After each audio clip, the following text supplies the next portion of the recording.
माँ बाप तमाम तर मुश्किलात के बावजूद औलाद की परवरिश करते हैं।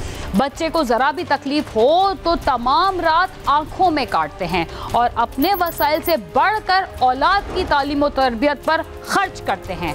मकसद सिर्फ और सिर्फ एक ही होता है कि औलाद उनके लिए नेक नाम साबित हो। लेकिन कुछ नौजवान ऐसे भी होते हैं जो ये समझते हैं कि वो पैदा होते ही अपने पाँवों पर खड़े हो गए हैं, इसीलिए शायद वालिदैन की नाफरमानी और उनके हुकूक से लापरवाही करते हुए वो ऐसे काम करते हैं जिनकी हमारा मुआशरा बिल्कुल इजाज़त नहीं देता। माजी की निस्बत मौजूदा दौर में नौजवानों के बहुत सारे दीगर मसाइल की तरह लव मैरिज और उसके बाद तलाक का मसला भी इंतहाई संगीन सूरत इख्तियार करता जा रहा है। पसंद की शादी करना कोई जुर्म नहीं, लेकिन ऐसा करने से पहले अगर बाद में पेश आने वाले हालात से नजरें चुराई जाएं तो हंसता बसता घर भी उजड़ सकता है और दो खानदानों में हमेशा के लिए दुश्मनी का ना खत्म होने वाला सिलसिला भी शुरू हो जाता है, जो इंतहाई खौफनाक नताइज का बायस बनता है। इखलाकी और समाजी हुदूद को फैलांग कर कोई काम किया जाए तो इसका अंजाम ज़्यादातर अच्छा नहीं होता। लाहौर में एक नौजवान ने इंटरनेट पर एक लड़की से दोस्ती की और फिर खुफिया तौर पर शादी भी कर ली।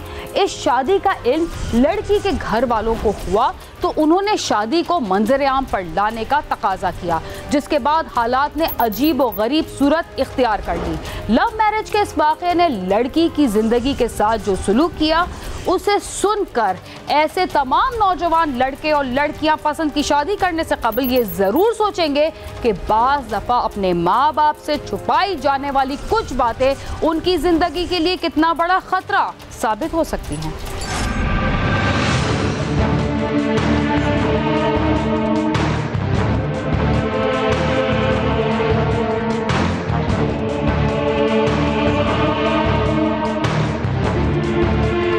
लाहौर के इलाके सब्जादार के रहायशी अहमद की इंटरनेट पर अमरीन से दोस्ती हुई, जिसके बाद उनके तल्लुकात बढ़ते गए और मेल मिलाप का सिलसिला शुरू हो गया। एक साल कबल दोनों ने अपने घर वालों को बताए बगैर कोर्ट मैरिज कर ली। अमरीन और अहमद की शादी एक साल तक तो खुफिया रही, मगर अमरीन के वजूद में आने वाली कुदरती तब्दीलियों ने उसकी मां को शक में मुब्तला कर दिया, जिसके बाद उस शादी का राज फाश हो गया। अमरीन और अहमद ने अपनी शादी को खुफिया रखने की बहुत कोशिश की, मगर आखिरकार अमरीन को मजबूरन अपनी वालदा को इस बारे बताना पड़ा और फिर अहमद को बुलाकर अपने घर वालों से मिलवा दिया, जिन्होंने शादी को मजबूरन तस्लीम करते हुए अहमद को कहा कि वो अपने वालिदैन को बुलवाए ताकि शादी को मंजर आम पर लाया जाए और फिर बाकायदा रुखसती कर दी जाएगी। अहमद अपने ससुराल वालों को ये कहकर टालता रहा कि उसकी और उनकी जात और है, उसके घर वाले तस्लीम नहीं करेंगे, वो मौका देकर बात करेगा। हम जब स्नाब के सुनहरी उसूलों से हट जाते हैं और मगरब को ड्रॉप करने की कोशिश करते हैं तो हमारे लिए प्रॉब्लम होती है। यही प्रॉब्लम इस केस में सामने आई है कि लड़की की 4 साल से उस लड़के से अंडरस्टैंडिंग थी और 1 साल पहले उन्हें छुप के अपना कोर्ट मैरिज की हुई थी। जब कोर्ट मैरिज कर ली कि लड़की वालों को पता था, लड़के वाले के पेरेंट्स को नहीं पता था। इस बात को 1 महीना गुजर गया। आखिरकार अमरीन के घर वालों ने खानदान वालों की एक पंचायत बुलवाई और अहमद को बुलाकर कहा कि वो फैसला करे कि अपने वालिदैन को वो खुद बुलवाएगा या फिर अमरीन के घर वाले उन्हें आगाह करें। पंचायत का फैसला सुनने के बाद अहमद के पांवों तले से गोया जमीन सरक गई। इसी असना में उसने इंतहाई खतरनाक इकदाम का फैसला किया और फिर उस पर अमल कर गुजरा। उसने ऐसा क्या किया, आइए जानते हैं। अहमद ने पंचायत का फैसला सुनकर कहा कि ठीक है, वो 1 आध दिन में घर वालों को बुलवा लेगा और फिर खाने के लिए मछली मांगी। घर के मर्द मछली लेने के लिए गए तो पीछे से अहमद ने अपनी जेब से खंजर निकालकर तमाम खवातीन पर वहशियाना वार शुरू कर दिए। आज का दिन डिसाइड हुआ था कि ये इसके पेरेंट्स आएंगे लड़के के, इसलिए इस हवाले से जो 4 लेडीज़ उसकी बहनें थी, एक उनका बनोई था, उनके घर में इन्होंने कट किया हुआ था। लड़का आया, उसने कहा जी मेरे पेरेंट्स आ रहे तो अभी 2 घंटा, तो उसने कहा चलो ठीक है आ रहे, खाना तो मैं ऑलरेडी बनाया हुआ मैंने। तो वो मच्छी लेने के लिए बाज़ार गया। उसके बाद लड़के ने ऑलरेडी ज़हनी तौर पे प्लान करके आया हुआ था, 2 खंजर लेके आया था, 2-3 खंजर थे। उसने इन लड़कियों पर वार किए हैं। अहमद पेदर पे हर एक पर वार करता रहा। जख्मों की ताब न लाते हुए उसकी सास नौरीन और साली अनम हलाक हो गयीं, जबकि बीवी, एक साली और एक मासूम बच्चा जख्मी हो गए। अहमद के सर पर सवार खून उतरा तो उसने खंजर वहीं फेंका और फरार हो गया। इस दौरान मोहल्लेदार भी चीखों पुकार सुनकर जमा हो चुके थे, जिन्होंने अहमद को खून आलूद कपड़ों समेत फरार होते हुए देखा, मगर जब तक सूरत हाल वाज़ेह होती वो फरार हो चुका था। की वालदा, उसकी बहन मौके पे ही कत्ल हो गई, हलाक हो गई, जिनमें दो लेडीज, जो उसकी अपना लड़के की अपना बीवी थी और एक उसकी अपना साली थी, जो हॉस्पिटल में शदीद जख्मी की हालत में पड़ी हुई। उनकी स्टेटमेंट हमने ले ली है। और एक छोटा सा बच्चा, उसको भी उन्होंने छुरी मारी। वो इंसान नहीं था, दरिंदा था, जिसने किसी को भी स्पेयर नहीं किया। महल्लेदारों ने जख्मियों को फौरी तिब्बी इमदाद के लिए अस्पताल पहुंचा दिया, जहां उनकी हालत इंतहाई तशवीशनाक है।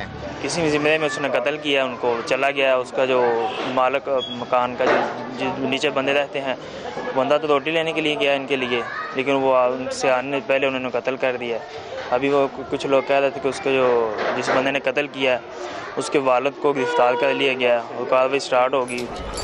पुलिस ने क्या कार्रवाई की और मुलजिम की गिरफ्तारी के लिए क्या इक़दाम किए गए, आइए जानते हैं। इत्तला मिलते ही पुलिस मौके पर पहुंच गई। पुलिस ने लाशें पोस्टमार्टम के लिए भिजवाकर मुकदमा दर्ज करके तफ्तीश शुरू कर दी है। पुलिस के मुताबिक मुलजिम की गिरफ्तारी के लिए टीमें तश्कील दे दी गई हैं। उसे जल्द ही गिरफ्तार कर लिया जाएगा। मौके पे ही अपना आलाए कत्ल छोड़ के भाग गया। तो हमने जब घर में उनके रेड शेड किया, हमें उसके खून कपड़े भी मिल गए हैं। बाकी तफ्तीश जारी है। तो अभी तक अपना जैसे जो हालात वाक़ई आएंगे आपको वक्त मैं आपको आगाह करता रहूँगा। मक़तूलीन के उर्सा ने वज़ीर आला पंजाब से मुतालबा किया है कि मुलज़िम को जल्द अज जल्द गिरफ्तार करके इबरतनाक इंजाम तक पहुँचाया जाए, ताकि आइंदा किसी को ऐसा करने की जुर्रत ना हो। कैमरामैन अली मुस्तफा के साथ आमिर शहजाद, समा, लाहौर।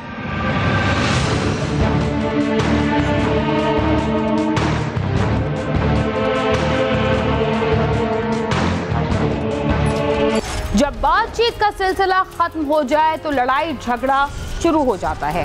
घर वालों की मर्जी के बगैर शादी करने वाले नौजवान में इतनी हिम्मत नहीं थी कि उसने जिस लड़की को शादी के जाल में फंसाया उसके गुजर बसर का भी इंतजाम कर सकता, जिसकी वजह से उसने अपने घर के साथ 2 बेगुनाह जिंदगियों का भी खून कर दिया। प्रोग्राम क्राइम सीन में वक्त हुआ एक मुख्तसर से वक्फे का, जिसके बाद हम दोबारा आपके साथ होंगे। तब तक आप समा के साथ ही रहिए।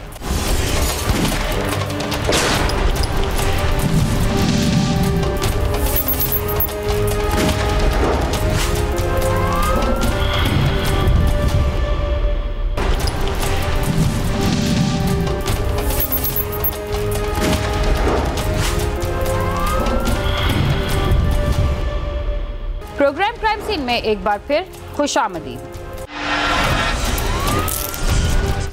कहा जाता है कि जन, जर और जमीन की वजह से कत्ल की अक्सर वारदातें सामने आती हैं। जायदाद या इज्जत की खातिर मुख्तलिफ अफराद अपनी बीवी या दूसरी रिश्तेदार औरतों को कत्ल ही नहीं करते, बल्कि बहुत सारे भाई अपने भाइयों और बुजुर्ग रिश्तेदारों के खून से अपने हाथ रंग लेते हैं। लेकिन ऐसा बहुत कम देखने में आया है कि किसी खातून ने जायदाद की खातिर अपने भाई, शौहर या किसी रिश्तेदार को रास्ते से हटाने का कोई मंसूबा बनाया हो। मगर ज़रूरी नहीं कि सिर्फ मर्दों में ही दौलत और जायदाद का लालच पाया जाता हो। थाना वनी के तारण में एक ऐसा ही वाक़या पेश आया जिससे ये बात साबित हो गई कि दौलत और जायदाद का लालच सिर्फ मर्दों को इंसान से भेड़िया नहीं बनाता, बल्कि बाज़ दफ़ा ख़वातीन की आंखों पर भी पट्टी बांध देता है।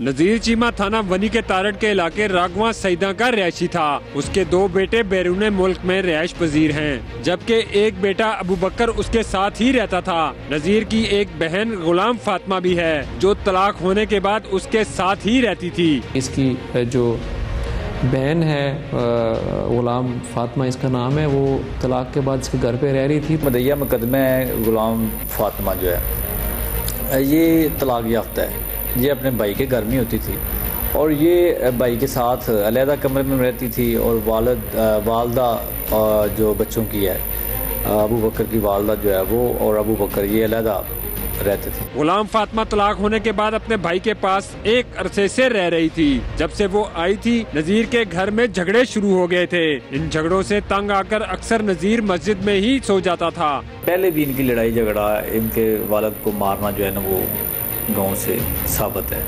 लोगों ने बतलाया है कि पहले भी इनका लड़ाई झगड़ा चलता था और ये अक्सर औकात जो है ना वो मस्जिद में भी सोया जाया करता था। ये जो मकतूल है ਜਿਹੜਾ ਨਜ਼ੀਰ ਸੀ, ਨਜ਼ੀਰ ਆਪਣੀ ਭੈਣ ਨਾਲ ਬੜਾ ਪਿਆਰ ਕਰਦਾ ਸੀ। ਜਿਹੜੀ ਉਹਦੀ ਬੀਵੀ ਤੇ ਉਹਦਾ ਬੇਟਾ ਹੈ ਨਾ ਉਹ ਹਸਦ ਕਰਦੇ ਸਨ ਕਿਤੇ ਵੀ ਇਹ ਸਾਨੂੰ ਇੰਨੀ ਅਹਿਮੀਅਤ ਨਹੀਂ ਦਿੰਦਾ ਜਿੰਨੀ ਆਪਣੀ ਭੈਣ ਨੂੰ ਅਹਿਮੀਅਤ ਦਿੰਦਾ ਹੈ ਗੁਲਾਮ फातिमा ਨੂੰ। गुलाम फातिमा तलाक के बाद जब घर आई तो उसका भाभी से अक्सर झगड़ा रहता था जो रिवायती था।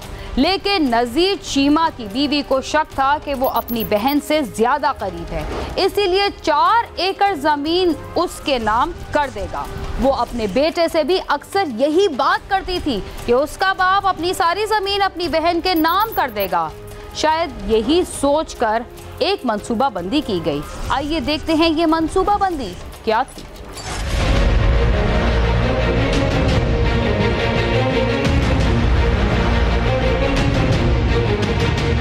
नजीर की बहन के घर आने के बाद नंद और भाभी के रिवायती झगड़े मामूल बन गए थे, जिसके बाद जहरा ने सोचा झगड़ों में नजीर ज्यादा साथ अपनी बहन का देता है, इसलिए वो जमीन इसके नाम करवा देगा। इसी खदशे का जिक्र उसने अपने बेटे अबू बकर से भी किया। जायदाद के हवाले से एक लालच का अंसर भी तकरीबन हर किसी में किसी न किसी हद तक मौजूद ज़रूर होता है और सबके दिल में ये होता है कि नाम ज़मीन जायदाद उसके नाम हो। तो इसमें ये सावकुआ सारा भी इसी एक हमारे एक माशरे के एक तारीख पहलू के ऊपर रोशनी डालता है। जो मर्डर करने वाले हैं इनको ये ख़तरा था कि ये ज़मीन कहीं किसी और के नाम ना लगवा दे और ये अपनी बहन को ज़मीन ना दे दे। एक रोज नजीर चीमा की बीवी और बेटे ने उसे नशा आवर दवा पिला दी। जब नजीर सो गया तो दोनों ने मिलकर उसके मुंह पर तकिया रखा और उसका सांस रोककर उसे कत्ल कर दिया। ये सारा माजरा उसकी बहन बाहर से देख चुकी थी। मुद्दइया के मुताबिक तो ये है कि उनका एक दिन पहले जो है वो ज़मीन के लेन देन के मामले पे ज़मीन के मामले में लड़ाई झगड़ा हुआ था माँ और बेटे का अपने बाप के साथ खामद के साथ उसके। तो उस पे इसने अपने कज़न्स को बुला के उनको राजीनामा करा के रफ़ा दफ़ा करा के उसको ख़त्म कर दिया था। लेकिन नेक्स्ट टाइम वो कहती है कि अगली रात को मैंने देखा कि वो इसको कमरे से जब शोर शराबे की आवाज़ आई तो देखा तो ये दोनों उसको तकिए से उसको मुँह बंद करके सांस उसकी रोक के उसको मारने की कोशिश कर रहे थे। उसने शोर शराबा किया है। कज़न्स उनके घर में मौजूद थे जो छत में ऊपर वाले कमरे में सोए हुए थे, वो आगे नीचे, लेकिन इतने में ये भाग तो गए लेकिन वो उसकी मौत वाक़ई हो चुकी थी। रात को इन्होंने इसको टेबलेट्स दी थी, नींद की गोलियां जो हैं उनके पत्ते भी बरामद हो गए और वो गिलास जो दूध वाला है वो भी बरामद हो गया और बिल्कुल इन्होंने इसको मर्डर कर दिया था।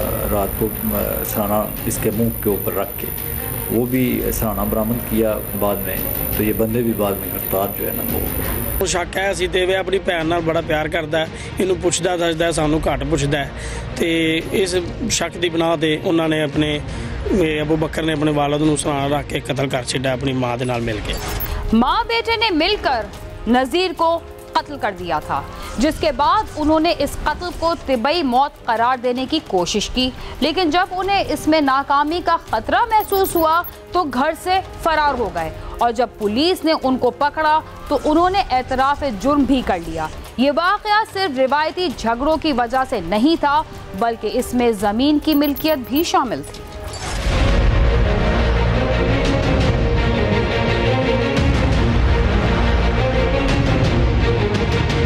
नजीर की बीवी और बेटे अबू बकर ने जब नजीर को कत्ल कर दिया तो पहले मौत को तबई रंग देने की कोशिश की, लेकिन ऐसा ना हो सका। फातिमा ने चूंकि ऐसा करते हुए देख लिया था तो उसने पुलिस को बयान दिया कि दोनों ने मिलकर नजीर चीमा को कत्ल किया है, जिस पर पुलिस ने दोनों को गिरफ्तार कर लिया। शुरू में जो इनका बयान एक तरफ था, लेकिन जो इसका इल्ज़ाम लाए हैं जो मुल्ज़मान हैं इसमें, उन्होंने इसको ये रंग देने की कोशिश भी की कि वारदात के दौरान इसको वारदात वाले मार के चले गए। इसका जो बेटा है दूसरा जो बरूने मुल्क से आया था बाद में, उसने भी इसमें और रंग डालने के लिए रेटबाजी है वो वो भी की थी, लेकिन वो कामयाब नहीं हो सका। जब दोनों मुल्ज़मान को गिरफ्तार किया गया तो उन्होंने एतराफ़ जुर्म करते हुए कहा कि उन्होंने नज़ीर को इसलिए कत्ल किया क्योंकि उन्हें शक था कि वो ज़मीन अपनी बहन के नाम करवा देगा।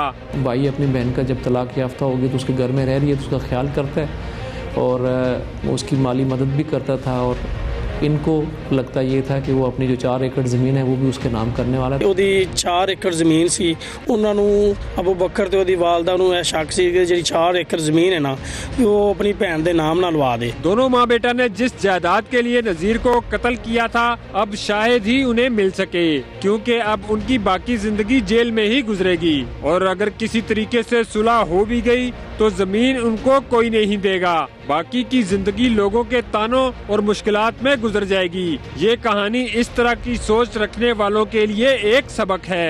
रिपोर्टर बिलाल अकबर और कैमरामैन शिराज अहमद के साथ नईम जजुआ, समा, पिंडी बटिया।